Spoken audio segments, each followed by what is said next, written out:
Um, one thing that I seems not to make people understand about me every time they ask me if I'm sure Michael Jackson is my father. I'm saying, I cannot make people understand that I did not know he was an artist. He was the king of pop. I just didn't know. To me, he was just dad, just simple my father. That's it. So it's so hard. I think that's the hardest part of my life, explaining to people that I didn't know. I didn't know that Michael Jackson was a famous artist. I knew that my aunt Diana Ross was a famous artist.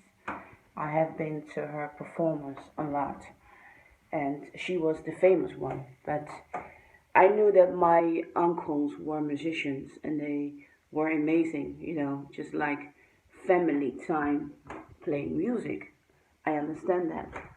But I didn't know that my father was a huge artist and under the name Michael Jackson. I knew my father's name was uh, Mike, Mike Jackson. Um, so I knew my name was Jackson. And my life, all my life, my name has been Mocienne Petit Jackson. It's not something that I made. It was something been given to me. This one. So I cannot explain to people like that.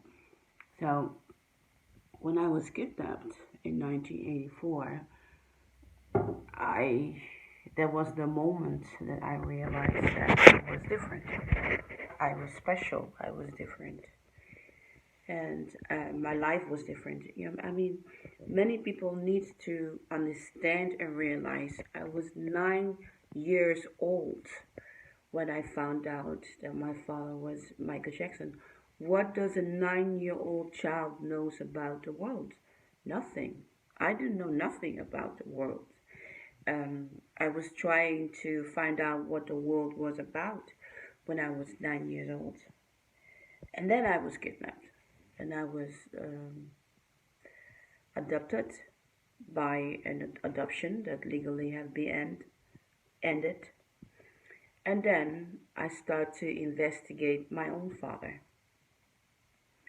And I could almost not believe that this guy that was performing, that I know had a great voice, that I know could play guitar, amazing guitar player, that I know was a great pianist. My father was a great pianist.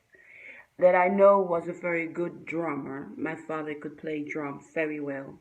He is amazing with djembe, playing on a djembe. Everything that's drum, my dad was just phenomenal. When he started playing with me when I was a child, I just quit playing and I was drawn to my father's musical talent without knowing he's a professional artist all my life. All my life I did not know. I was just a baby then. So when I was kidnapped, I um, find out my father was a huge artist, and things slowly came together about who he was, and it was devastating. It was traumatic. It was heartbroken. I almost emotionally almost died finding out that Michael Jackson was my father and why I was kidnapped and why I was hiding. I remember showing a journalist showing me an article that I was born, that the Jackson family pay off, you know.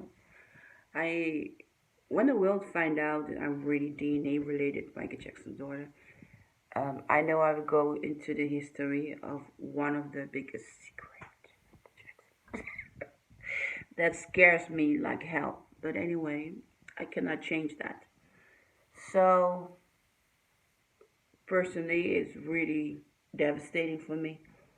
when people say I'm delusional, delusional um, wanting Michael Jackson to be my father. It have hurt me a lot. But since I came into the world media in 2010, it doesn't really affect me anymore. Very strange. It doesn't affect me anymore. Like, okay. But I think that's because I'm getting older. It's age. Age making you more adult. I have write my book, Thriller Betrayal to the Dogs at Netherlands. And the translations were finished. And then I didn't have time to promote it because of COVID-19. And it's okay because what helped me in the last 3 years, 2 years, 2.5 years, we are still in the COVID epidemic. It really teach me that I am me. I'm really me. And there will be always people saying I'm crazy, I'm nuts, delusional. Even my own mother, Barbara J. Ross, I would never forgive her for saying that. But in the other way, I'm grateful that she said that because this way I can have my life, she can have her peace. We don't have to explain anything to the media. She doesn't have to explain. She's a very smart, intelligent woman, my mom. But I'm angry with her, but I'm grateful for her also in the same way. So how do you explain something like that? I cannot. Anyway, right now, this moment, this year, 2022, me, Mocienne Petit Jackson, I really want to do my best to sell my books. Anyway, I look like this because I'm working in a garden. I'm in a garden leprechaun. Yes, spring leprechaun. I like to go to the garden of my friends, really work in it, um, because it relaxed my mind. And about my dad, Michael Jackson, I still miss him every day. That he died make my life very complicated because he's not here to defend himself. He tried to throw me to the boss of the media in 2003, and then the child protection case came. So if he was alive today, he would play me out so well because he knew I was quite a bit ashamed saying I'm his daughter. Yes, because if I say I'm his daughter, I know people will think she's crazy. What, blah, blah, blah.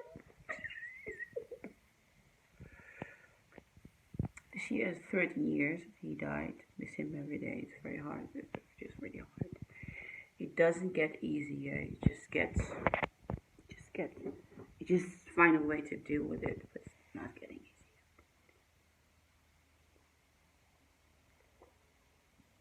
Water is my favorite drink in the whole world. I drink 3 liter water. Really need it.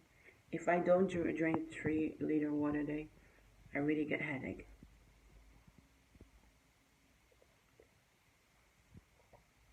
Anyway, 2002. Anyone, if you know nice that how to say podcasting, just let me know. Just write under it because I want to do a lot of podcasting this year because I want people to get my story. I want people in every language to understand that I didn't know Michael Jackson was my father until I was 9 years old and kidnapped.